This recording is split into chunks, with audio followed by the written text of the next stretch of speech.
নমস্কার বন্ধুরা, ডলির রন্ধনশালায় সবাইকে স্বাগত।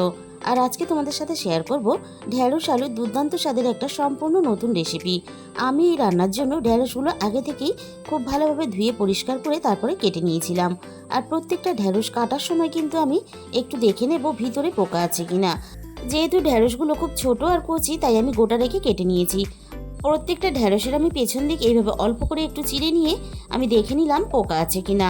আর ঢ্যাঁড়স কাটার সময় কিন্তু এভাবে একটু দেখে নিতে হবে ঢ্যাঁড়সের ভিতরে পোকা আছে কিনা। আর এই রান্নার জন্য আমি একটা মাঝারি সাইজের আলু আগে থেকে সিদ্ধ করে নিয়েছিলাম। আর এই রান্নাটা সিদ্ধ আলু দিয়ে করলে তাহলে খেতে বেশি ভালো লাগে। আর আমি এই আলুটাকে ভাতের মধ্যে দিয়ে সিদ্ধ করে নিয়েছিলাম, তোমরা কিন্তু প্রেসার কুকারে দিয়েও সিদ্ধ করে নিতে পারো। আর আলুটাকে আমি রান্নার জন্য এভাবে হাত দিয়ে চেপে একটু বড় টুকরো করে ভেঙে নিলাম। এবার তাহলে মূল রান্নার দিকে যাওয়া যাক। প্রথমে আমি রান্নার জন্য কড়াইয়ের মধ্যে 2 চামচ পরিমাণ সর্ষের তেল দিয়ে দিলাম। সর্ষের তেলটা আমি প্রথমে খুব ভালোভাবে গরম করে নেব। এবার আমি কেটে রাখা ঢ্যাঁড়সগুলো ভাজার জন্য তেলের মধ্যে দিয়ে দেব।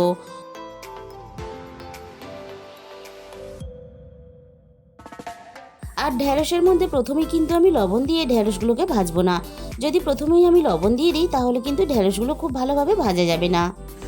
3 থেকে 4 মিনিটের মতো আমি নাড়াচাড়া করে ঢ্যাঁড়সগুলোকে আমি ভেজে নেব। ঢ্যাঁড়সের গায়ে একটা হালকা ভাজার কালার চলে আসা পর্যন্ত আমি ঢ্যাঁড়সগুলোকে ভেজে নিয়েছি। এবার আমি ঢ্যাঁড়সের মধ্যে দিয়ে দেব স্বাদ মতো লবণ। লবণের সাথেই আমি সামান্য অল্প পরিমাণ হলুদ গুঁড়ো দিয়ে দিলাম।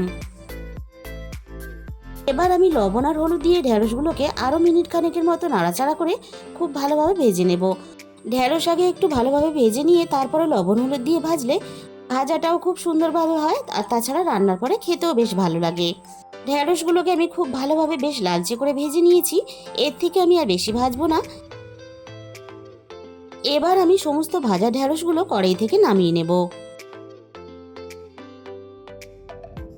ভাজা ঢ্যাঁড়সগুলো কড়াই থেকে নামিয়ে নেওয়ার পরে এবারে ওই একই তেলের মধ্যে আমি আরও 2 চামচ পরিমাণ সর্ষের তেল দিয়ে দিলাম। তেলটাকে খুব ভালোভাবে গরম করে নিয়ে আগে থেকে আমি একটা বড় সাইজের পেঁয়াজ কেটে রেখেছিলাম। এবার আমি পেঁয়াজটাকে ভাজার জন্য তেলের মধ্যে দিয়ে দিলাম। এবার আমি পেঁয়াজটাকে নাড়াচাড়া করে বেশ একটু লালচে করে ভেজে নেব। আর ঢ্যাঁড়স রান্নাতে একটু পেঁয়াজের পরিমাণটা বেশি ব্যবহার করলে তাহলে খেতে বেশি ভালো লাগে, তাই পেঁয়াজের পরিমাণটা আমি এই রান্নাতে একটু বেশি ব্যবহার করেছি। পেঁয়াজগুলোকে আমি বেশ লালচে করে খুব সুন্দর করে ভেজে নিয়েছি। এর থেকে আমি আর বেশি পেঁয়াজগুলোকে ভাজবো না। এবার আমি এই ভাজা পেঁয়াজ থেকে অল্প একটু পেঁয়াজ আমি তুলে নেব। এটা আমি রান্নার শেষে ব্যবহার করব।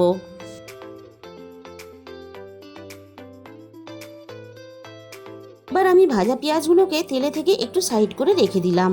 এবার এই তেলের মধ্যেই আমি ফোড়নে দিয়ে দেব অল্প একটু গোটা জিরে।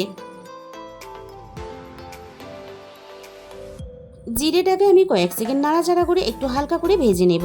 সুন্দর একটা মিষ্টি জিরে থেকে গন্ধ বেরিয়ে আসার সাথে সাথে সিদ্ধ করে রাখা আলুটাকে আমি তেলের মধ্যে দিয়ে দেব। এবার আমি রান্নায় আলুর সাথেই স্বাদ মতো লবণটাকে দিয়ে দিলাম। এবার আমি আলুটাকে পেঁয়াজের সাথে নাড়াচাড়া করে মিনিট 2 মতো একটু ভেজে নেব। সিদ্ধ আলু যদি এভাবে ভেজে নিয়ে একটু রান্না করা হয় তাহলে আলুর ভিতর পর্যন্ত সুন্দরভাবে লবণটা চলে যাবে, আর রান্নার পরে খেতেও ভালো লাগবে। আলুটাকে আমি পেঁয়াজের সাথে হালকা লালচে রং ধরা পর্যন্ত ভেজে নিলাম। এবার আমি রান্নার মধ্যে দিয়ে দেব 1 চামচ পরিমাণ আদা রসুন বাটা। এবার আমি আদা রসুন বাটাটা সবকিছুর সাথে নাড়াচাড়া করে একটু কষিয়ে নেব, আদা রসুনের কাঁচা গন্ধটা চলে যাওয়া পর্যন্ত। আদা রসুনটা সবকিছুর সাথে নাড়াচাড়া করে কষিয়ে নিয়ে এবার আমি রান্নার মধ্যে সামান্য অল্প পরিমাণ জল দিয়ে দিলাম, যাতে মশলাগুলো দেওয়ার সাথে সাথে পুড়ে না যায়। এবার আমি একে একে গুঁড়ো মশলাগুলো দিয়ে দেব। প্রথমে আমি দিয়ে দিলাম 1/2 চামচের একটু কম হলুদ গুঁড়ো, আর সাথে আমি দিয়ে দিলাম ঝালের জন্য 1 চামচ পরিমাণ লঙ্কার গুঁড়ো, আর আমি দিয়ে দিলাম 1/2 চামচ পরিমাণ জিরে গুঁড়ো। আর সব শেষে আমি এখানে দিয়ে দেব 1/2 চামচ পরিমাণ ধনে গুঁড়ো।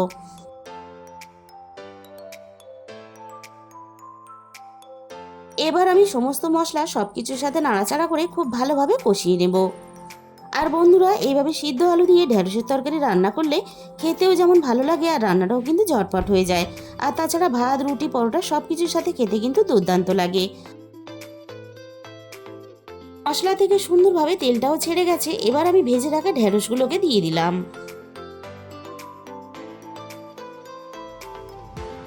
এবার আমি রান্নার মধ্যে একটা ছোট সাইজের টমেটো কুচি দিয়ে দিলাম।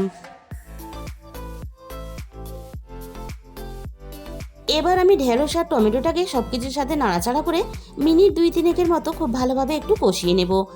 আর টমেটোটাও এইভাবে একটু নাড়াচাড়া করে রান্না করে নিলে তাহলে বেশ অনেকটা নরম হয়ে আসবে। আর ঢেঁড়সের ভিতর পর্যন্ত সুন্দরভাবে তেল মশলাটাও চলে যাবে। সবকিছু আমি একসাথে নাড়াচাড়া করে খুব ভালোভাবে কষিয়ে নিলাম।